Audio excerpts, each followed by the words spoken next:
Pak Yoyo. Napa? Mboten kendut tapi ngelokor. Nah iya, sing ngelokor. Ah iya. Angger engko begagah. Ibaratnya kaset nika perlu diputer melih ngoten. Oh diputer. Nggih, kaset pita nika lho Pak ya, angger ngelokor kan diputer ngoten. Oh iya dibalekke meneh ngono kae. Nggih. Iya. Nggih. Iki lek Tuti nembang Sesideman iki pas mergo ya pancen jiwane ya. Ya Allah, saya tuh wanita taat lho Pak Yoyo. Iya. Iya, taat sekali, solehah. Jenengan kan belum tahu Taat saya. Pak Lurah. Ayo. Ya ora apa-apa Ti, ngono ya nggih isen-isen zakat ya Ti ya. Isan-isane grup. Grup aja. Lah apik kabeh ngono tegese ya dudu menungso. Ayo malah malaikat. Wong wayange kene enek sing apik kene elek kok. Ayo. Dadi kowe melu golongan kiwa Ti. Kula. Mergo kowe kulino ngiwa dadi kiwa kae. Lah kula pun mencoba nengen niku ndak bisa Pak Yoyo. Ra iso ya. Ngaten-ngaten wong kan balik mriko ngoten. Lah kowe kaya wong angen bebek Kaya- retengmu nengen ya minggu. Kaya enten sing gondeli ngoten lho Pak Yoyo. Lah kuwi setan sing mondele kuwi awakmu ora. Nggih. Ayo coba kaya Seta Mas Jar. Neng wis ndi senengane sing ketemu. gender kok anggere tutik ra melu no genderane ya beda. Ayo. Ayo. Luwih becik patunan. Oh. Karyati ngidolakan.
Kaya ngono kuwi balungan iki cemengkling temenanane gamelan ijo ya.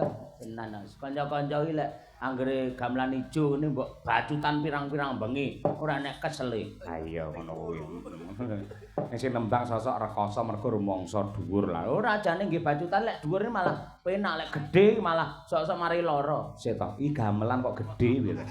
Kok iso lara? Tegese ning gulu ki lara ngono. Ya Tati ya, bener ya Ti? Enggak ya, kalau saya enggak ya Pak Yoyo. Lah kowe piye? Kalau besar enggak sakit karena saya terbiasa gitu loh. Oh. Itu tergantung kebiasaan Pak Yoyo. Terus pancen kulinane alu kok Dek. Ayo. Karena saya di mana-mana tuh pasti menemukan yang besar, napa gamelan, napa niku nggih nada-nada besar. Jadi tenggorokan saya tuh sudah terbiasa, terlatih Pak Yoyo. Oh iya. Iya. Ngono.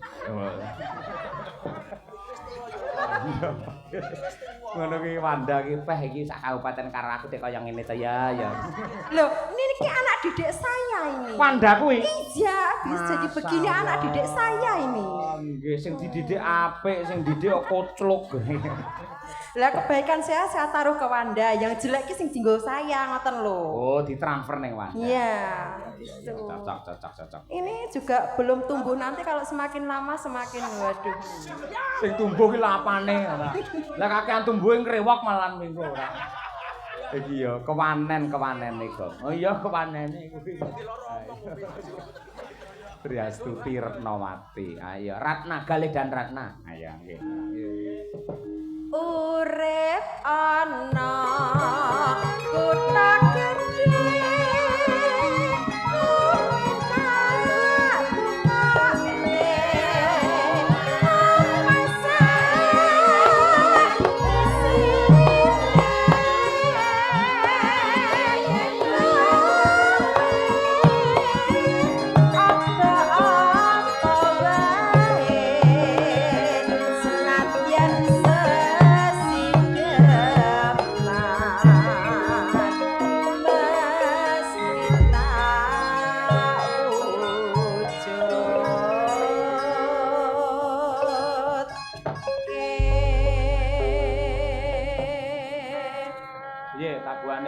Taman piye kanca-kanca iki? Luar biasa. Elah, jadi saya ingin ke Blitar terus Pak Yaya. Lho, aja kuwatir kok karo telepon karo Mas Danur so November. Tanggal piro? Tanggal 18. Wah, cocok penabuh ya iki. Tahun iki 2017. Kula upama ndak bayaran penabuh niki kula ndak apa-apa Pak Yaya. 2017 rong pensiun to kowe nyinden. Jadi arepe hajah. Ayo. Nggih, terima kasih Mbak Tri.